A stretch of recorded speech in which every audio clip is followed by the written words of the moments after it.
Salut à tous, c'est Alex de Giro News. Aujourd'hui, on se retrouve pour une vidéo test prise en main de cet engin. Ça n'est pas une M365, c'est un clone. C'est la AlphaWise M1, c'est la marque distributeur de Gearbest, le fameux marchand chinois. C'est une trottinette qui est vendue un peu moins cher que la M365. On la trouve à 300 € en vente flash et un peu moins avec des codes promo. Sur le papier, les caractéristiques sont très proches de celles de la trottinette de Xiaomi.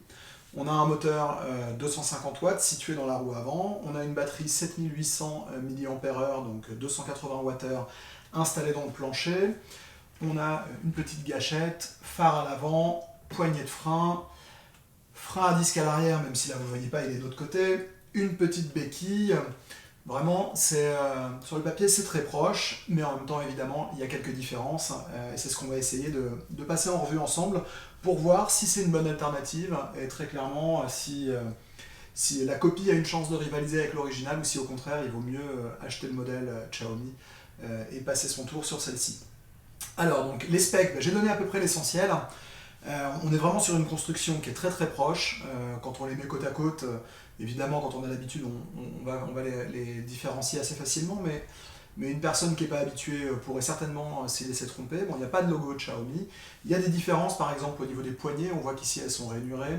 Le revêtement qui est sur le deck, on voit qu'il y a une différence. La construction de la potence n'est pas tout à fait la même, mais la structure globale est assez proche, notamment le système de pliage ici, qui se manipule assez facilement, le diamètre des tubes, les dimensions, tout ça, on est vraiment quasiment ISO avec la trottinette de Xiaomi. Ce qui va quand même peut-être légèrement différer, c'est la qualité de fabrication. Par exemple, les soudures ici qui font la jonction entre la potence et le cadre, elles sont plus propres sur le modèle Xiaomi que sur ce modèle-là, qui sort vraisemblablement d'une usine parallèle spécialisée dans la reproduction en fait, d'engins populaires. C'est comme ça que fonctionnent pas mal de boîtes chinoises. Alors, donc on l'a dit, c'est assez proche, il y a quand même quelques différences. La plus notable, elle se situe au niveau du guidon. C'est que contrairement à la M365, cette AlphaWise M1, elle intègre un compteur. Donc on retrouve le système des 4 LED qui vont servir de témoin pour la batterie, mais on a aussi un petit compteur kilométrique qui va afficher la vitesse en instantané. Donc ça c'est plutôt sympa, c'est quelque chose qu'on a sur le S2, et clairement ça fait défaut sur la M365.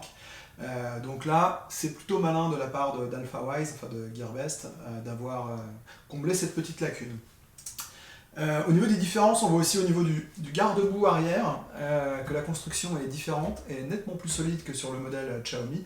On a une fixation par 4 vis au lieu de 3. On a en dessous un câble qui est à peu près protégé et qui a beaucoup moins de chances de venir buter sur le pneu, donc c'est pas mal parce que c'est une des petites défaillances ou une des petites pannes qu'on est susceptible de rencontrer avec la M365. Le frein à disque, il est à peu près aussi efficace que celui de Xiaomi, d'ailleurs il se règle globalement de la même façon. C'est vraisemblablement pas le même fournisseur, mais le fonctionnement est assez proche. La béquille, il n'y a pas grand chose à signaler. Le connecteur de recharge qui est de mon côté ici, il est protégé par un petit opercule en plastique qui est moins bien et qui tient moins bien que celui utilisé par Xiaomi sur sa trotte.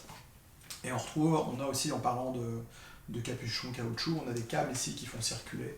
Des capuchons ici qui protègent les passages de câbles, et comme vous pouvez le voir, il y en a qui tiennent pas forcément très bien. Celui-ci, je l'ai déjà remis une fois, il est reparti, donc j'abandonne le combat. Voilà, donc le moteur en roue avant, avec un système de freinage à récupération d'énergie, mais qui n'est pas réglable, puisque cette trottinette, elle n'a pas de Bluetooth, donc pas d'application mobile. Tout fonctionne par défaut tel que ça a été paramétré au niveau de l'électronique, avec un BMS générique, ce qui signifie au passage qu'on peut le remplacer très facilement en cas de panne, il suffit d'en acheter un autre sur AliExpress par exemple. On passe à la conduite et aux performances. Non pardon, j'oublie quand même un point de détail très important, c'est les roues. Contrairement à Xiaomi, AlphaWise, on a une roue avec chambre à air à l'avant.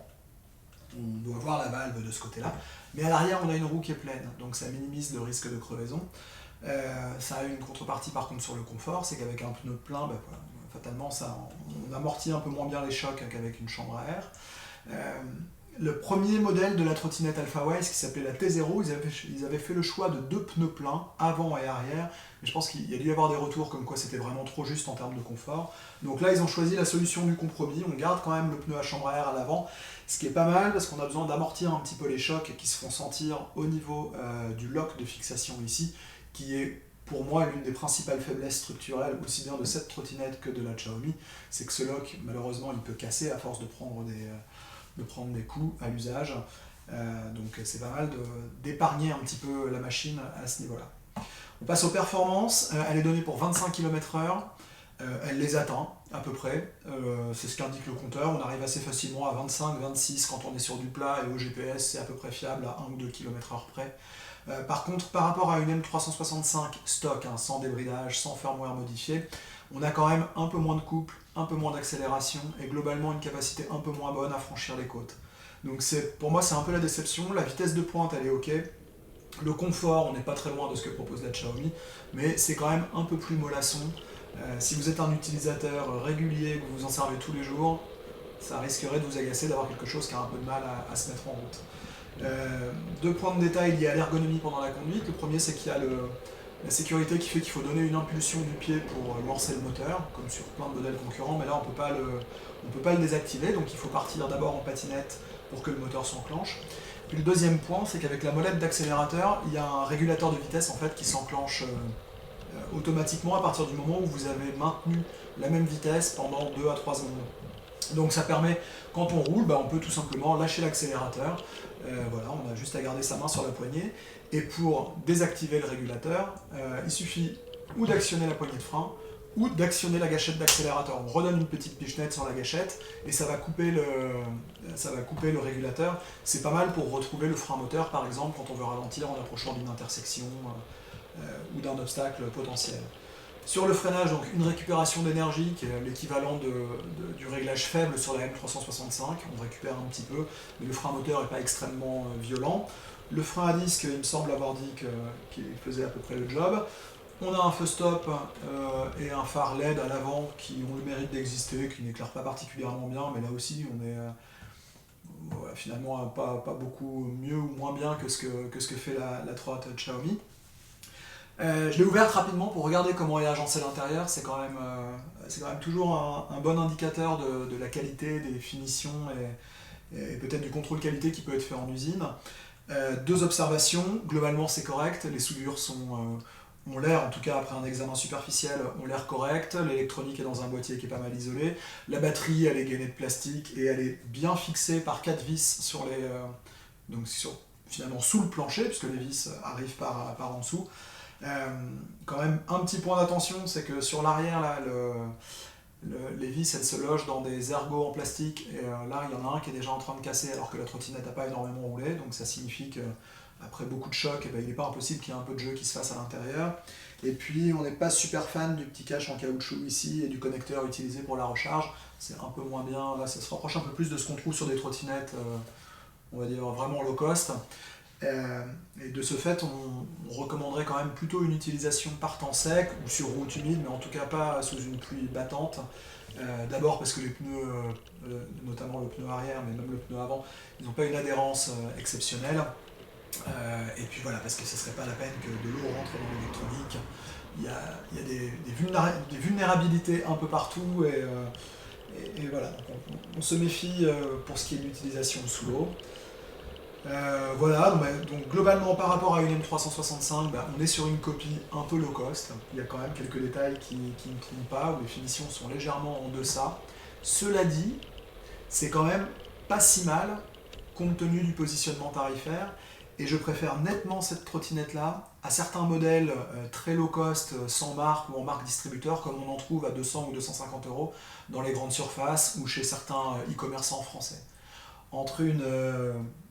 j'ai pas de nom précis qui me vient en tête, mais je pense que vous voyez de quoi je parle. Ces trottinettes vraiment très bas de gamme, avec des roues en plastique, sans même un pneu et tout ça, qui peuvent valoir des fois 200 ou 250 €. Je préfère un modèle comme celui-ci, qui est certes une version low cost d'un autre modèle, lui-même déjà assez low cost, mais voilà. Donc pour moi, on va dire, ça fait la jonction entre vraiment les modèles très très premier prix et puis la M365. À choisir, si le budget vous le permet, partez sur la Xiaomi ou sur la Ninebot ES2 qui sont quand même globalement mieux. Mais voilà, celle-ci, elle est quand même pas, elle n'est pas à jeter. Elle est quand même intéressante, même si les performances sont un petit peu en deçà. Voilà un avis un peu brouillon. Je suis désolé, j'ai pas forcément très bien préparé ce que j'allais vous dire, mais en tout cas, j'espère que Voilà, que vous y verrez un peu plus clair donc, sur cette AlphaWise M1. Vous retrouverez dans la description de la vidéo le lien vers le test publié sur Giro News, avec peut-être plus d'infos, des photos et puis voilà, un discours un peu plus structuré.